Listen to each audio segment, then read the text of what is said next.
Alright then, hello guys. Today we're going to be doing a new Hack the Box challenge, and the Hack the Box challenge that we're going to be doing today is going to be called Leet Test. And Leet Test seems to be an easy problem made a couple years ago. So let's get started. So the very first thing we want to do is just check the file permissions that we have. So for the most part, all I did was just, what I do is just usually make like a Py script. There's other ways to do this, but I just do nano check Py. I do from pwn import all. And after that, I do ELF, and then I put the name of the file, which is gonna be Leet underscore test. That's basically all I do. And then after that, I just run Python 3 check.py, and then we see the permissions. There's other ways to do this. My way is not the correct way. So we get no pi, so that means all the addresses are, I guess, are they're not changing. It's just there. All the addresses present there are always going to be available to us. And then we have NX enabled, so that means there's no shellcode, so we can't execute shellcode, and then no canary found. So that gives us a little bit of hope what we're supposed to do. So anyway, so the first thing I did was put this in I guess decompiler for the most part, and like you could use Ghidra, but I use IDA because I recently have it. Might as well just use it because I heard it's better, but I don't know. Everyone has their own preference. I just want to get used to new tools. So I open up IDA in this case, and the very first thing I did was just go on the pseudocode. So we just check and look and see what it does. So for the most part, it looks like it opens up urandom, and I guess it gets the value of urandom and it puts inside this buff. And after that, it closes it. And then we assign this buff to this buff, and then we have a while loop. And then while inside this while loop, it looks like it asks us, "Welcome to Hack the Box. Please enter your name." And then it asks us to enter a name.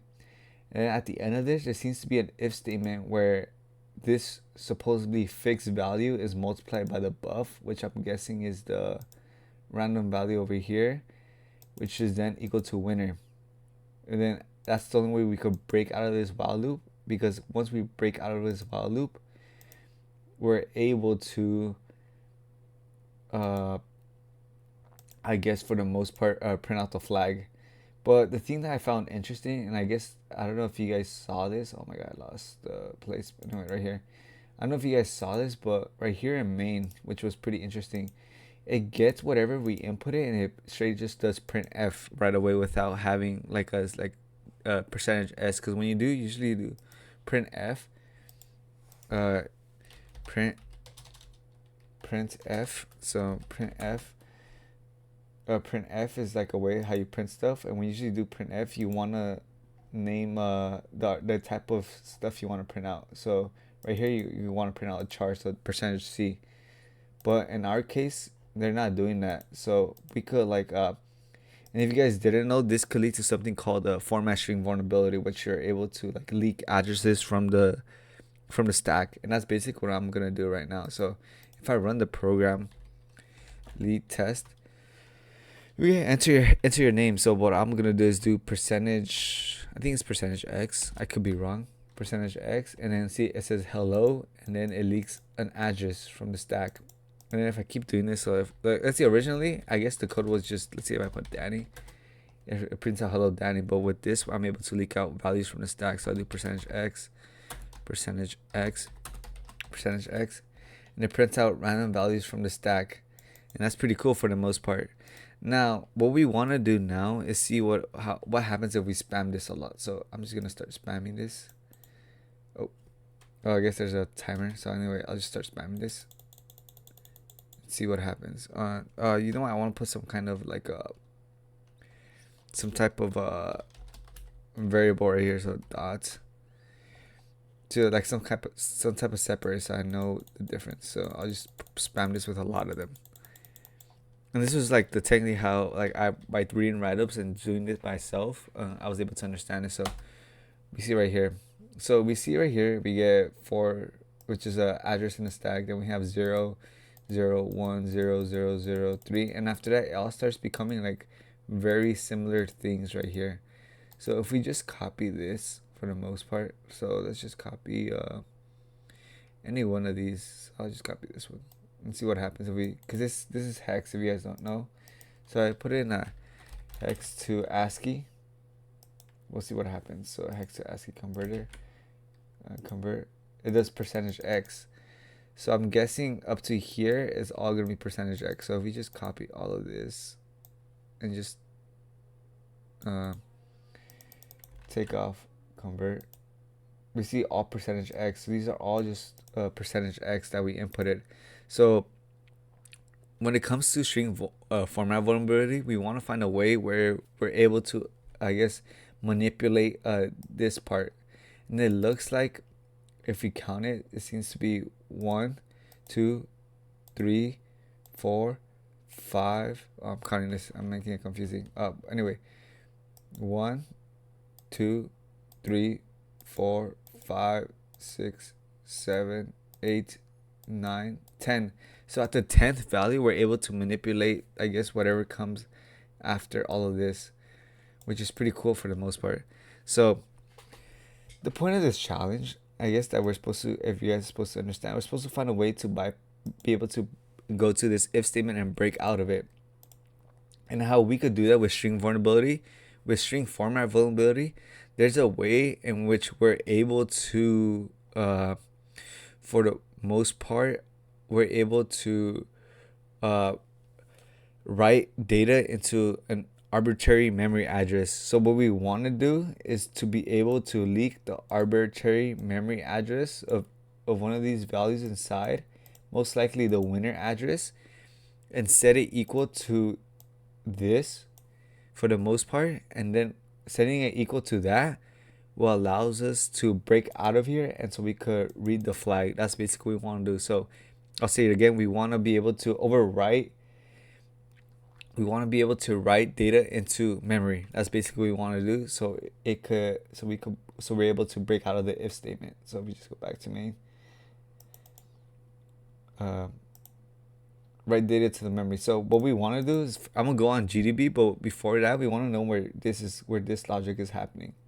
So if I just like highlight this and go to IWA, no, it doesn't view it. But what if we just highlight it? Yeah, what if we just highlight it and go to IWA? And we see right here, it seems to be happening in IMO EAX, this certain address right here. It seems to be happening around there. See, look, yeah, that seems to be the logic where it's happening. So I'll just open up GDB for now. So clear GDB and then Leet _test. So we'll just do this real quick, hopefully. So we'll do this as main, to disassemble main. And then we want to look for the part where it has the IMO. And then I see it right away, it's right here. Very similar to what we have here. EDX, ADX, yeah, it's very similar. So what I want to do is just do a break star main plus 221. So doing this allows us to see what's going on with the debugger for the most part. So if I just do this break, and now we press R for running, so it's gonna run it. So it's gonna ask us to enter a name. So I don't know, I'm just gonna put like percentage x. Is it percentage x? Yeah, percentage x error, and it prints out this certain value. So yeah, it prints out this certain value from the, I guess, from the address. So so let's see, let's just run R again, and then let's do percentage LX, because we want to be able to get everything. So percentage LX, that's just long percentage LX. So percentage LX gives us this certain value right here. There's just a random memory address. So anyway, yeah, let's get started. So with percentage, oh wait. Yeah, so well, I guess from right here, what we want to be able to do is just for the most part be able to see like just certain memory address for the most part and see what's going on. So anyway, we're right here at IMO at 221. Excuse whatever. It's just late and I'm just like tired as hell right now. So anyway, we go to right here. We're currently at this instruction. It hasn't ran it yet, and we can see right away that the instruction pointer, RIP instruction pointer, is pointing at this address, and it's gonna run this code right here. That's basically what's going on. And then we see where the certain value of EAX is at. And EAX is basically RAX for the most part. So if we just do P/X and want to see what the current value of EAX holds, we just do PEX and then $ EAX, which is OX09 right here. But we can also see it right here. This is if you have GEF. If you don't, you might have to do this command right here. But I have GEF and it tells me right here what this command is.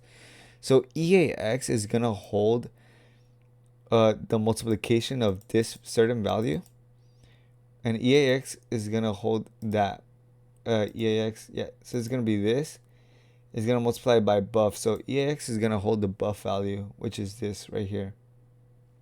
So if we go back to our IDA thing, yeah, go back to this. So EAX is gonna hold that value, and then what we want to do is to be able to search where EX is located on our on our stack pointer. And if we see right here, if you notice right here, LX is currently at this position. And if we want to be able to write into where EAX is currently at, or this certain value is currently at, we want to be able to access this now. So if we want to be able to access this, all we need to do is just start counting up. And we know that at right here, oh yeah, I still haven't explained it yet, but we know that to reach where we started at, which is percentage LX, if we go back what we did at the beginning, because at the beginning I explained it took us 10 times to reach the, I guess, that part. So let's see, what if we just do if I run this again, I'll just open up a new Kali CD desktop ls cd pwn dot leet test, and then we just do percentage LX and dots, and then we just keep on spamming it.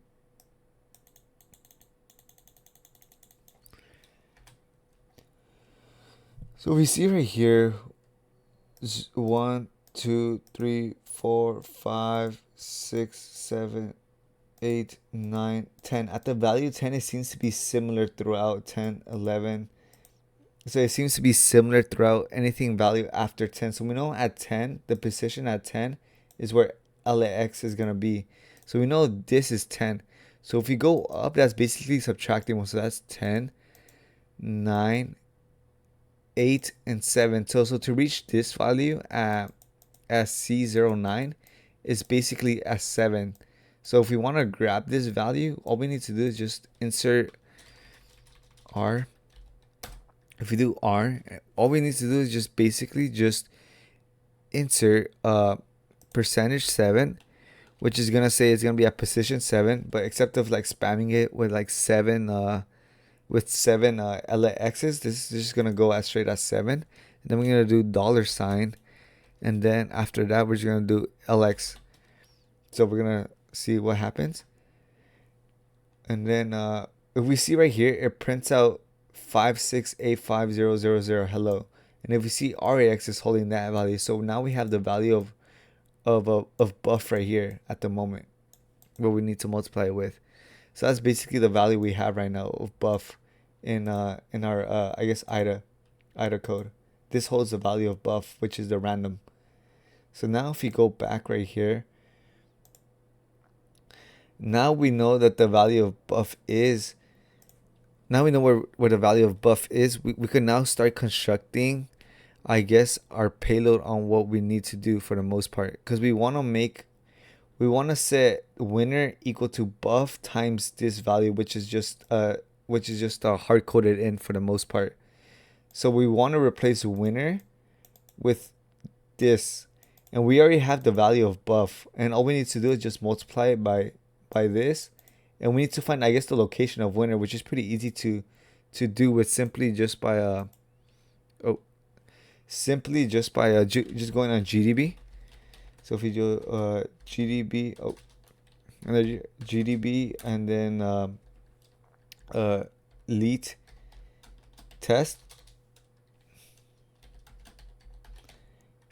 and then this SAS main, we see that open winner, it tells us where the winner address is at, which is right around here, 4x0478. So now we know where the winner address is at. So now we could write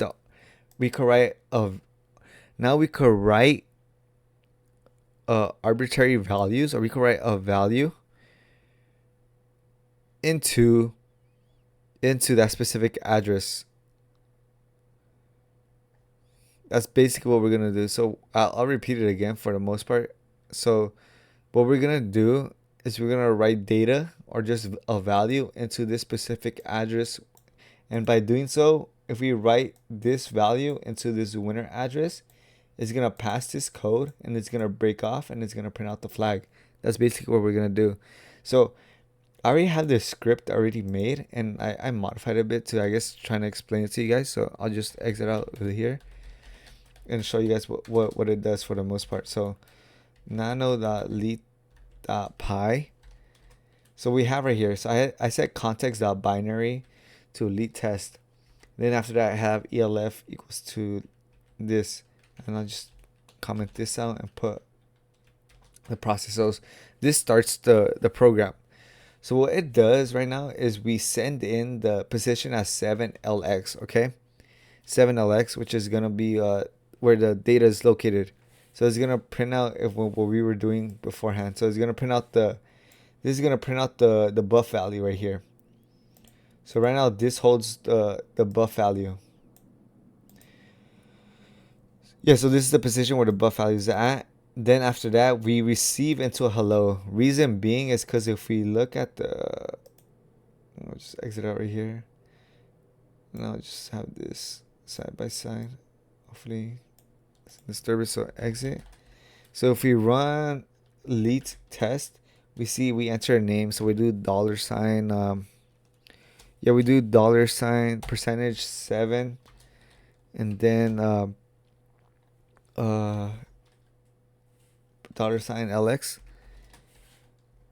Now we receive into hello. So we receive all the way up to here. We receive all of this, and then after that, all that is left is the hex value along with the new line, and that's what we have right here in this value. In this value, what we're gonna do, I set this below. So this is gonna print out the value, which is just gonna be this entire hex value. And then what we're gonna do after, since this value is in bytes, we want to decode it into a regular number. And then after here, we're gonna turn it into an integer, because right now it's in hex values. So we're gonna turn this value into an integer for the most part. So what I'm gonna do is gonna show you guys percentage 7 LX. So if I just copy this, and then if I just go to Python 3, and then I do OX, and then just put that in. So this is basically what this is the number that it currently has right now, which is decode 16. This is what this integer value does. This integer 16, it basically does this. But if you look closely, at our example, RAX, or right here in our example, which is very similar to what we did. I guess it got cut off right here, but RAX is holding OX5685, but in our end, it's printing out 5685 and then with a bunch of zeros, so it's throwing off the official value. So I'll go back here and explain. So if we were to only print out, for the most part, the first 4 bytes, or the first four hex values of this, of OX2980, it's a completely different number, because this is the number we want, but this is the number we receive from receive line. If you see right here, we receive this, but we want to get the very first 4. There's many ways how we could do this, but the way how I did it, or like how I've seen other people do it, all they did was just basically do a little bit of bit shifting for the most part.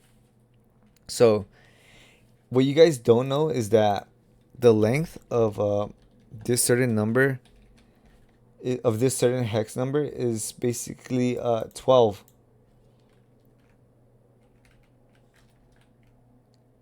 If I do this length of 12, and then 12 hex, one hex is equal to 4 bits.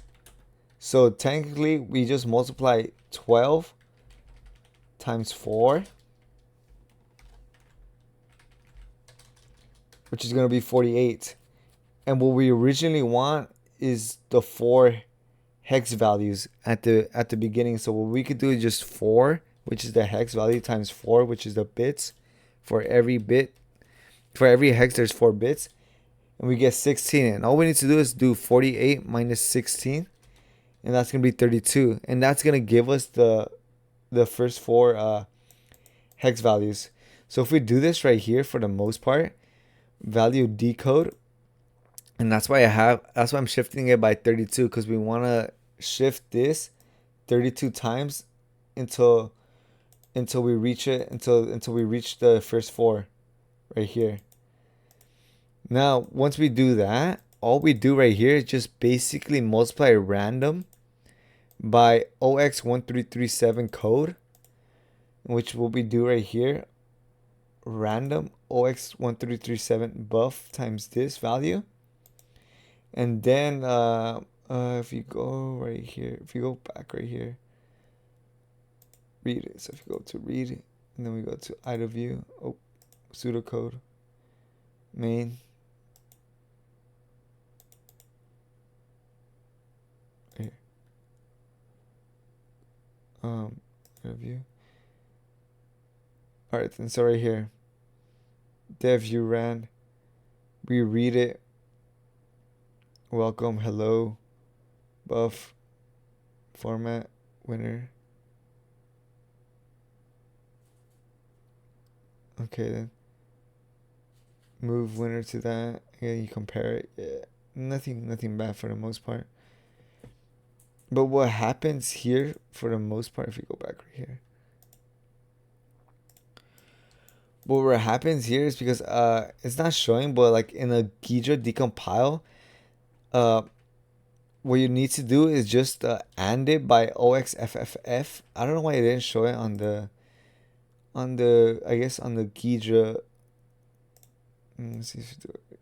Yeah, it doesn't show it on the S offset. Yeah, it doesn't show it on the IDA decompile code, but this value right here got AND by OXFFF, which is pretty weird because it doesn't show it on the IDA one. Well, I think it might show it right here. So, I guess it reads it. Oh, but I don't know. But anyway, this value right here gets does it show it right here? OXFFF. No. Buff. Yeah, it doesn't. Yeah, it doesn't show it right here, but buff. Unsigned int. Yeah, it doesn't show it right here, but yeah, the reason why this happens is because this gets AND by buff in the original one. In the original one, to get the expected answer, which is the winner, the expected is basically originally whatever this was plus the AND symbol at the end right here. And anyway, after that, all we need to do is basically use Python a PwnTools function. What this function does is basically we put the offset in which we're able to control it, which is at 10, in which we're able to control the I guess the LX. And then after that, we put in the address of our win function, and that win function is we found it through GDB. I think you also find it through Ghidra for the most part. I think I might just click on this. Yeah, this tells us where the address is at. So it's right here, 440 or 078. And if you go right here, we have 078, and then we put the expected value that we want to override it with, which is this value right here. And this value, this expected, is equivalent to pseudocode this value, these and this multiplied together, this buff multiplied all together. And then after that, it'll break out, and then we'll be able to read the flag in which I do right here, expected, and then we ask us to enter our name. We send in our payload, and then we receive into coming right now, and then after that we receive the next line, and then we should see the flag. So if I do the control X, Y, and then do Python 3 leet.py. Oh, this is on my local environment, so I made a fake flag. But if I were to change this to the actual environment, for the most part, if you go process right here, just uncomment this out and then comment this out, and then we just do this. We just run Python 3.leet. We get the flag, hack the box, you sure you're enough. And the reason why the number is different is because it's using a urandom. So every time you run it, it's always a different number. So I think if I were to run it again, it'll be a different number, but the code will still work, which is pretty cool. Yes, look, it's a different number. This is a randomly generated number. So anyway, but the flag is still the same, so it's pretty cool. And then I think all I need to do is just submit this. Submit the flag. And then after that should be it for this challenge. Yeah. We solved this challenge for the most part. This was a pretty fun challenge. I learned a bunch of new things. I learned now what this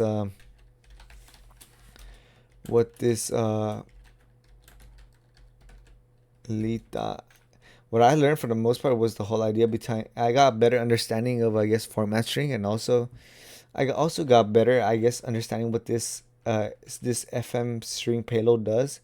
You just need to put the offset in which you're able to control, in which you're able to see the LX, and after that, all you need to do is just overwrite the win address or whatever the address that you want to overwrite, and put the data that you want to put it in, which make things a lot easier. Because if you were to do this manually, it'll take a while to figure out, unless you're really smart. But like this makes our life a lot easier, this function right here. But anyway, that was about it for this challenge. And like I said before, I hope you guys learned something new. And yeah, I'm about to call it a day. Peace.